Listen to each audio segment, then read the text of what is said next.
Where you at, mes amis? This is HD, the Harvest Disseminator, bringing you a comparison of the 2020 Marvel Legends Retro Collection Kingpin and the 2019 Spiderman Wave Kingpin Build-A-Figure. And without further ado, let's chop both of them up.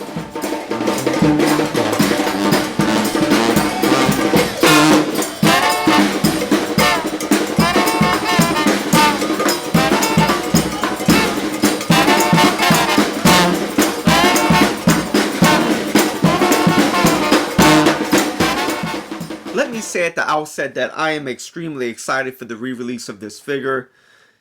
This release does not necessitate his purchase, so it's for people who solely want the figure.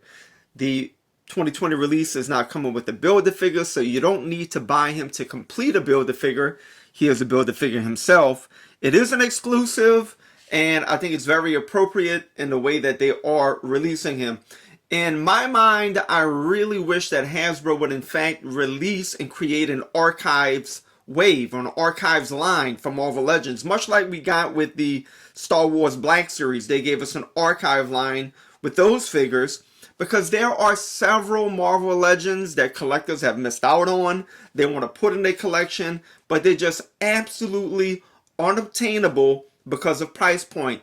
For example, you look at Baron Zemo. Baron Zemo runs for $100 or over $100. You look at someone like Strife. He is in a ballpark of $100. Same thing with the Marvel Now Storm that was a part of that same Jubilee wave.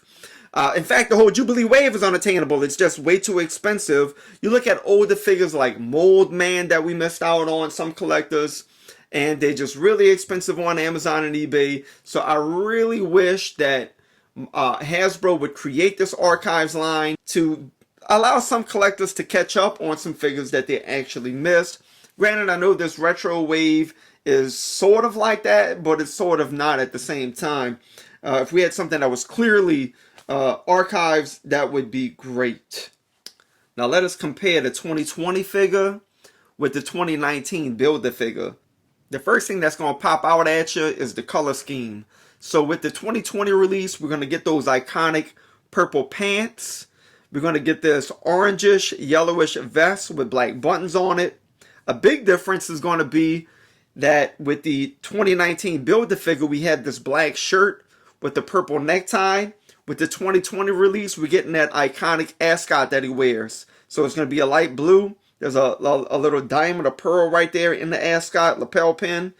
And I believe that his pinky ring is going to be a different color. It looks like it's like a lighter red with the Build-A-Figure, and it's going to be like a burgundy with the 2020 release. Same thing with the handkerchief.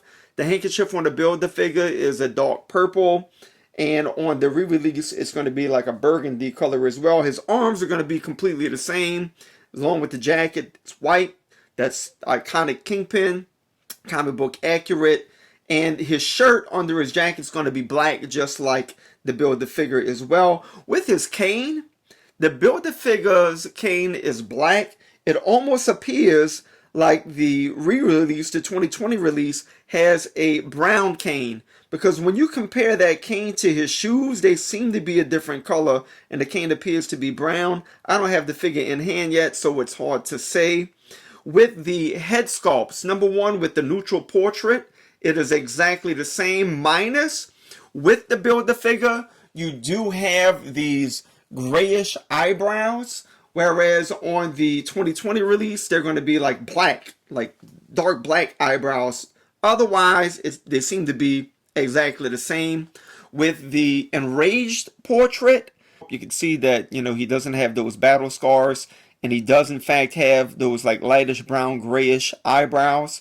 With the 2020 release, he will have black eyebrows, he will have a black eye, and of course he would have 4 scars on his face. The 2020 release looks really dope. I like what they did with that head sculpt, whereas they didn't do very much here with the neutral portrait. One thing that I was really hyped up about, man, when I saw the product shot, was I was like, damn, they're giving us new legs for the Build-A-Figure, because when you look at the product shot, you don't see that cut in his upper thigh, But notice his knees are bending. Look how I did it with mine. When you bend his knees like that, it hides the cut from the pants. So watch this, y'all. When you stand this guy up here, you're going to see these cuts in his thighs. Y'all see that right there? Those cuts, because that's because the legs come apart right there, you know. And that's one thing, if you know, when they release these Builder figures that would be legit, is if they would actually give us new legs, man. Bond the legs together, get rid of that, and give us pegs in the arms, you know, instead of the Builder figure arms. Give us like a traditional action figure arm where you actually put like a bolt or some type of stoppage on the inside that prevents the arm from coming out. That would be my biggest request with some of these re-releases for these Builder figures, you know, is if they would do that. Now let me present my wish list. Along with having seamless joints where you don't have that cut in the thigh and you have arms that stay in with the hinges, one of my other requests would have been a new neutral head sculpt. While this one's cool, man, for this figure, I really wish we would have got a new neutral look for him. That would have been real nice, because with the 2020 release, it's just absolutely the same. There's not a lot of variation in it. A new head sculpt would have been in order. Rumor is we're going to get a black suited Kingpin. And the rumor is it might be a video game Wave Kingpin. If that's the case, we probably will get a new head sculpt as we did with, say, the Abomination Builder figure. So I think that would be legit.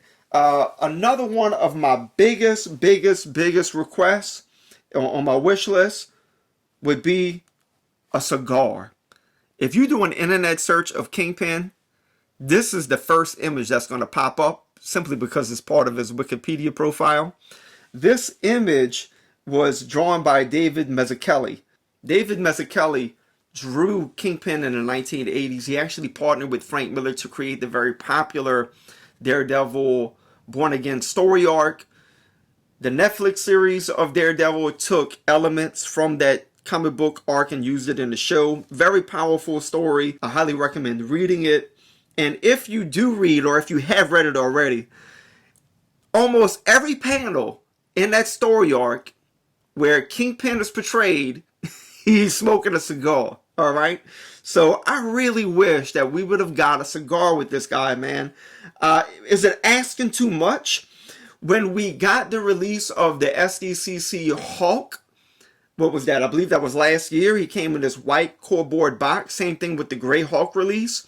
When we got the Retro Wave Deadpool, which was a re-release as well, we got him in a white box, and he was for individuals 14 and over. I really wish that Hasbro would give us some figures for adults. We've seen it in the video game industry where there's games for teens or for adults only. Give us some adult-only action figures, put them in the white box, and give us some adult content like a cigar. Make the figure for individuals 18 to 21 and older.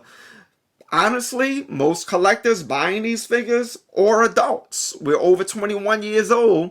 So I think it would be appropriate to give us some figures, put them in a white box, and in that box, give us some adult content like a cigar. Let me know in the comments below if it's wishful thinking. I'm almost sure it is.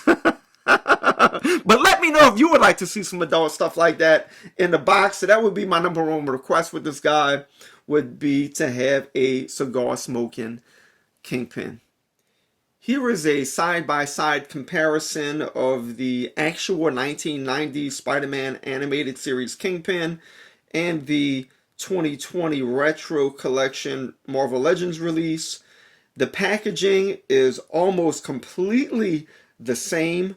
When you look at the artistic depiction of the character that's to the left of the action figure, on the 1990s release, you will see that Kingpin has a double-breasted jacket, whereas on the 2020 he has a single-breasted jacket. The figure, the 1990s figure, didn't have a double-breasted jacket. It's just an artistic depiction. But in the animated series, if you recall, Kingpin, in fact, did wear these blue pants. He had a black vest and a purple ascot. Whereas with the 2020 release, we're getting the iconic comic book purple pants, again, the yellowish vest, and a blue ascot.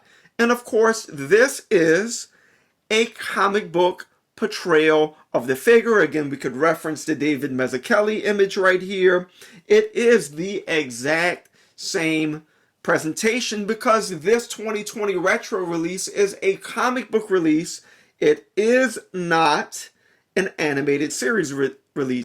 If we were to get an animated series release of the figure, this is what he would look like. This image is by Don Jacoby 30 on Reddit. Go check him out. He has other such customs on his page. But you will see that if we got the animated version, he in fact would have blue pants, double-breasted jacket, black vest, and a purple ascot. That's not what we're getting.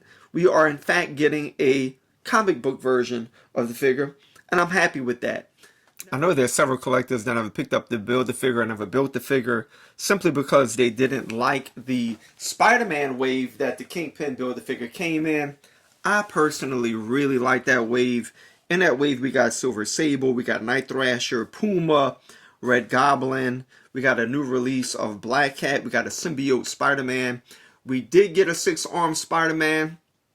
I personally like that figure. He is comic book accurate. Look up the first appearance of Morbius. This was the state that Spider-Man was in when Morbius first appeared. And it has a good history behind it. I know it wasn't for everybody. I actually liked it. I built the guy. What I did not do that some collectors did do, they bought 2 waves of the Kingpin in order to have a double so that they could have Shadow King. Now, I personally didn't do that. When I want a Shadow King, I just pop that head off, the Kingpin head, and I put the Shadow King head on there. Of course, this head came along with the Ultimate Riders Professor X 2019, and it's real cool when you put them on there. So what I'm going to do now that I have pre-ordered the Kingpin, I am going to use this head on my shelf, and of course I'll have the Retro Wave Kingpin as my main Kingpin on my shelf. And if I ever want to use this guy in photography, all I got to do is just pop off the head. It's just as easy as that. So listen, y'all, I'm excited for the release. I've pre-ordered it. If you haven't already, I have a link in the description below. It is an affiliate link. If you use it, it will benefit the channel, and I would really appreciate that. So look, y'all, that's my comparison. If you have not subscribed yet, please consider doing so. Hit the notification bell. Give the video a like. And until next time, as we say here in New Orleans, les bon temps roulés, mes amis.